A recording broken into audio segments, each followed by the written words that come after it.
Teach your children, before the world does. It will be too late then. It may seem contradictory, but the process of educating a child should ideally start even before they are born. It is a fact that if a mother, just a few weeks after conception, visualizes the characteristics she wishes her child to possess and continues to reinforce this image throughout pregnancy, the child is more likely to embody those qualities. This child will be more receptive to positive influences and will be able to internalize them as self-suggestions that will shape their future. It is important to understand that our words and actions are often a reflection of the suggestions we have received, whether consciously or unconsciously. Teach a child to choose the right path, and when he is older, he will remain upon it. Proverbs 22:6. Discipline your son and he will give you happiness and peace of mind. Proverbs 29:17. Folly, mindlessness, is bound up in the heart of a child, but the rod of discipline drives it far from him. Proverbs 22:15. Let's look at each verse in detail, expand on their meanings, and see how they connect to practical life and parenting. 1. Proverbs 22:6. Train up a child in the way he should go, and when he is old, he will not depart from it. Explanation and expansion. Train up a child means to actively guide, instruct, and set an example for children during their formative years. In the way he should go refers to teaching children according to moral, spiritual, and practical principles, helping them develop character, discipline, and knowledge about right and wrong. When he is old, he will not depart from it, suggests that early training and values, if deeply instilled, will remain with a person throughout life. Practical meaning. This proverb emphasizes the importance of early education and moral upbringing. The habits, beliefs, and values children learn when young are likely to influence their choices and actions as adults. Parents, guardians, and teachers have a significant role in shaping the future of a child. 2. Proverbs 29:17. Correct thy son, and he shall give thee rest, yea, he shall give delight unto thy soul. Explanation and expansion. Correct thy son means to discipline, instruct, and guide your child, not just letting them do as they please. He shall give thee rest indicates that a well-disciplined child brings peace and relief to parents, reducing anxiety and trouble. He shall give delight unto thy soul highlights that a child who has been corrected and guided is a source of joy and pride. Practical meaning. This proverb teaches that discipline, when done with love and consistency, leads to children who are well-behaved, responsible, and respectful. Such children bring happiness and satisfaction to their parents, as opposed to stress and sorrow caused by unruly behavior.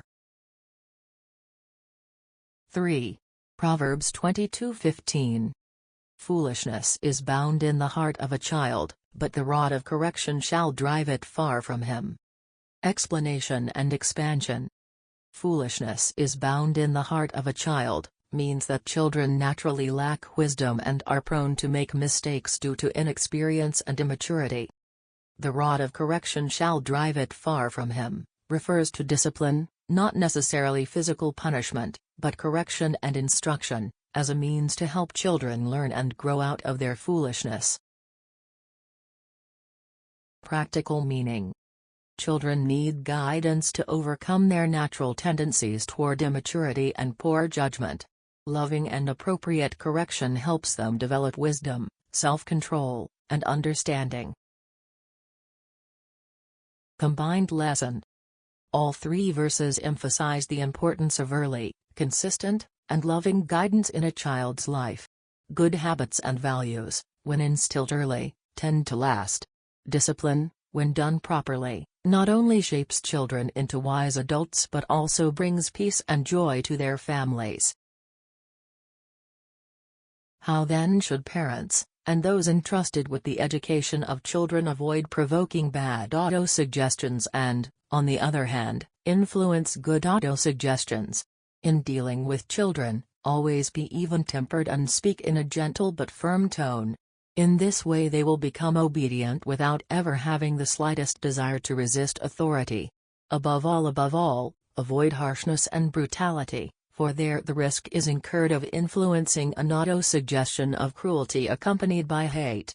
Moreover, avoid carefully, in their presence, saying evil of anyone, as too often happens, when, without any deliberate intention, the absent nurse is picked to pieces in the drawing room.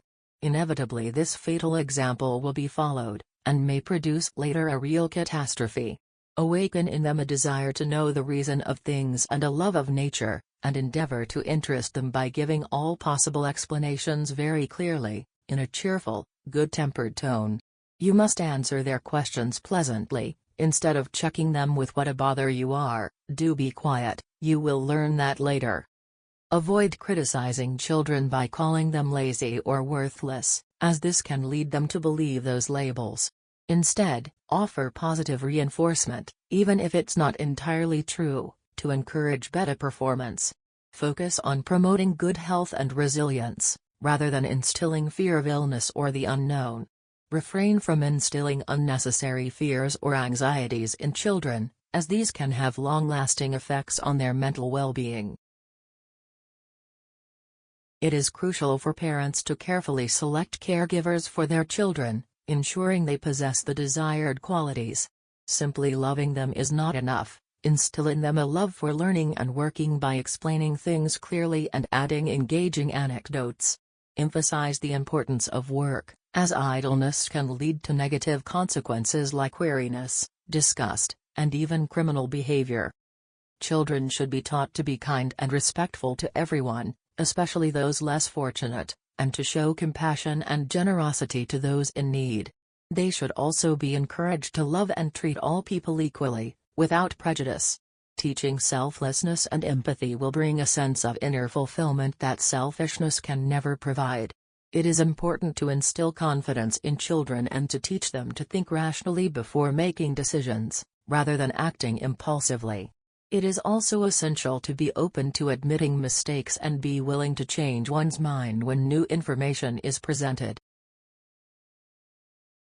Encourage individuals to have a clear belief in their own success, as this mindset will lead them to take necessary actions to achieve their goals.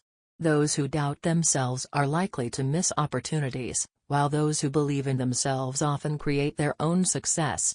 It is important for parents and mentors to set a positive example for children, as they are highly influenced by those around them.